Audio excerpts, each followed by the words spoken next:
Olá, Jaque, muito bom dia para os seus telespectadores. Estamos aqui na apresentação de mais um programa TV Atalaia Entrevista.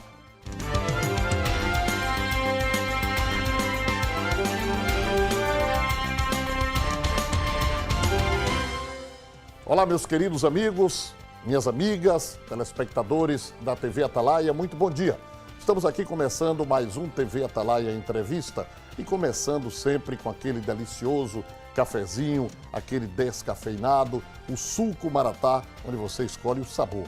O importante é que seja Maratá o melhor que há. Sempre às 8 horas e 30 minutos, aqui diretamente dos estúdios da TV Atalaia, TV dos Sergipanos, nós buscamos levar para vocês todas as informações do que acontece em nosso estado, em nossa capital e no nosso conturbado país verde e amarelo. Então, nos assista sempre, participe. Sua audiência é sinônimo de muito prestígio para nós que fazemos aqui a TV Atalaia, a verdadeira TV dos sergipanos, a partir das 6 horas da manhã com uma programação local e só concluímos essa programação local lá no início da noite. Claro que interagindo também com a programação nacional, a programação de rede. Você também pode participar do nosso programa. Você, se quiser sugerir pautas, possíveis entrevistados para eventuais esclarecimentos, nos acione. 3226-2610 é o nosso telefone ou então nas redes sociais. Olha, nós estamos pedindo licença para, a partir de agora, entrar no seu lar. A edição do TV Atalaia Entrevista de hoje destaca as questões envolvendo as dívidas que assolam os municípios sergipanos. Para falar sobre este assunto, e olha que é uma situação muito complicada, mais de 5 mil municípios do país estão com a cuia nas mãos praticamente, esmolando ao governo federal.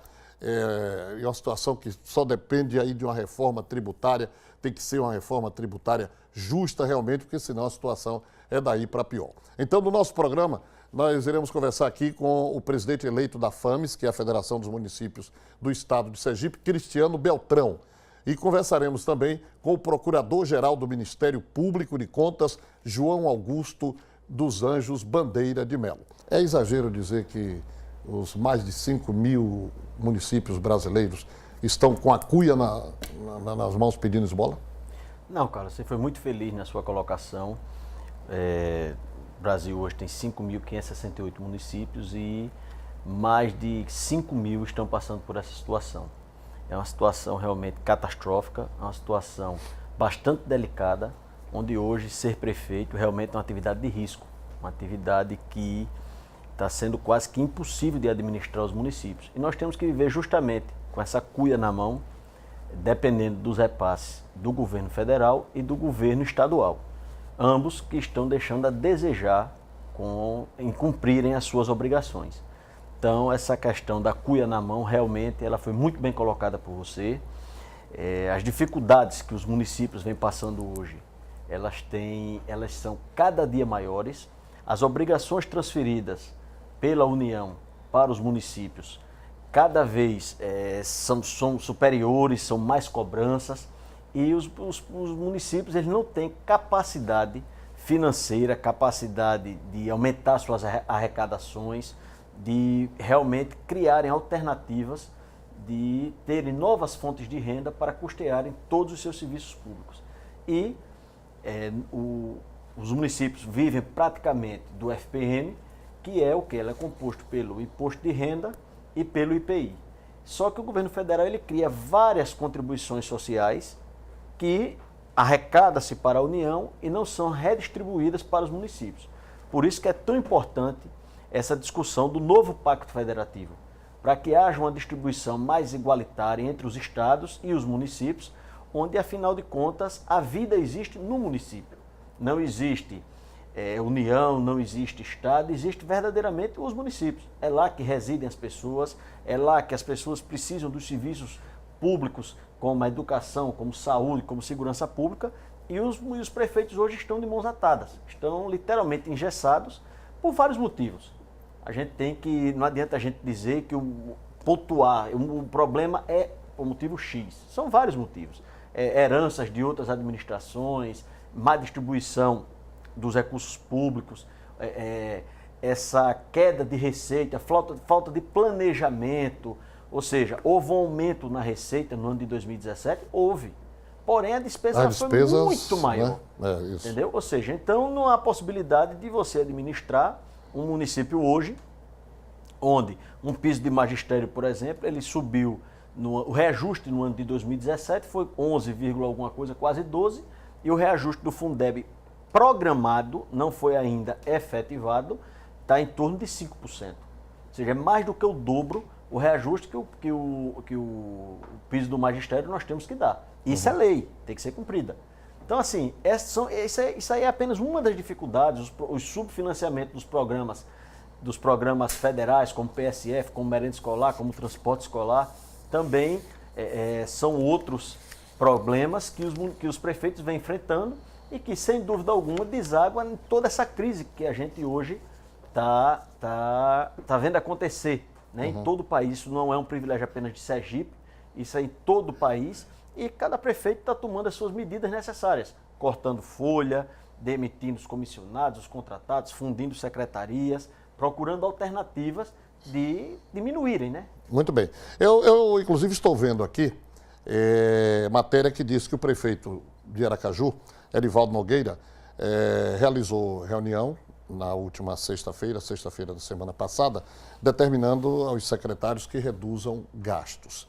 Aí eu pergunto ao procurador Bandeira de Melo, já virou um fato corriqueiro todos os dias acompanharmos através da imprensa esse tipo de notícia. Prefeito de cidade tal determina redução de gastos. Prefeito de cidade B exonera todos os cargos comissionados, como foi a medida extrema do prefeito de Ribeirópolis, Antônio Passos. Prefeito tal corta na própria carne, reduz salário e salários de secretários. Aí, procurador Bandeira de Melo, esta é a solução para equilibrar as finanças dos municípios? Bem, como disse nosso prefeito Cristiano Beltrão, não existe uma solução isolada. Então, cortar custeio, cortar carro comissionado, evidentemente isso não vai resolver todo o problema, mas ajuda. São medidas importantes. O que se deve ter em mente é que a Lei de Responsabilidade Fiscal, por exemplo, ele coloca que um município não deve gastar mais de 60% da sua receita com o pessoal. Imaginando que sobraria dos outros 40%, se poderia fazer o custeio dos serviços públicos e sobrar algum recurso para investimento. E o que nós vemos assim na realidade que é dura, brasileira e sergipana principalmente, é de que, por exemplo, cerca de 2/3 dos municípios de Sergipe estão acima desses 60%. Então, eles já estão gastando mais de 60% com o pessoal, tem a mais a parcela do custeio, então se imagina a possibilidade de um investimento praticamente inexistente, ficando à mercê de conseguir recursos federais para isso. Então, a grande preocupação, acho que a grande questão da gestão pública é exatamente procurar meios, dentro evidentemente, do possível, de diminuir esses gastos com o custeio, com o tamanho da máquina, aí seja em pessoal, e aí os cargos comissionados são aqueles que são, digamos assim, mais fáceis e mais fácil de exoneração, e os próprios gastos mesmo de serviços de transporte, de material de expediente, material de consumo, enfim, que se possa diminuir essa parcela de gasto para que se possa sobrar nas atividades fins dos municípios, que é basicamente na parte de educação e saúde dos munícipes. Então, são notícias que vão surgindo, talvez até seriam cortes que talvez pudessem ter sido feitos no passado ou em gestões anteriores e que não foram feitos porque são coisas que cortar na carne sempre é difícil, mas que a crise traz essa oportunidade, crise e oportunidade sempre andam juntas, a crise traz essa oportunidade de, onde tiver alguma possibilidade de ser enxugado, de algum gasto a ser enxugado, os prefeitos estão procurando fazer e tem que fazer porque, em última análise, os serviços essenciais da população não podem parar. Muito bem. Prefeito Cristiano, o exemplo que foi tomado pelo seu colega Antônio Passos, em Ribeirópolis, é um exemplo que pode ser seguido e ele terá, pela sua experiência administrativa, ele terá condições de administrar uma cidade, porque eu suponho que o número de efetivos na Prefeitura de Ribeirópolis não seja muito grande, como não é também Ilha das Flores. Existe a condição de se administrar uma cidade sem cargos comissionados, a começar pelos secretários? Não, é impossível, né, administrar uma cidade sem nenhum cargo comissionado, porque existem serviços básicos, como, por exemplo, os secretários. Existe um secretário de saúde, um secretário da assistência social, que são ordenadores de despesa. Não se pode trabalhar, fazer gestão sem ter secretários nomeados nessas pastas. Muito bem, eu vou chamar um rápido intervalo. Enquanto você bebe aí, você que está do outro lado, você bebe um delicioso café Maratá ou um suco geladinho Maratá. E na volta vamos continuar conversando com o Procurador-Geral do Ministério Público, junto ao Tribunal de Contas, o Dr. Bandeira de Mello, e também com o prefeito Cristiano Beltrão, da cidade de Ilha das Flores. E a pergunta que eu já deixo aqui no computador do procurador é a seguinte: o Tribunal de Contas mudou, ele deixou de ser apenas não, mas ele deixou de ser um órgão fiscalizador, um órgão punitivo, e passou também a ser um órgão conselheiro, porque a gente tem acompanhado nos últimos tempos o tribunal promovendo encontros, chamando prefeitos, ordenadores de despesas, promovendo cursos, reciclagem e tudo mais. O que é que mudou nessa atuação do Tribunal de Contas? Em 2 minutos eu volto.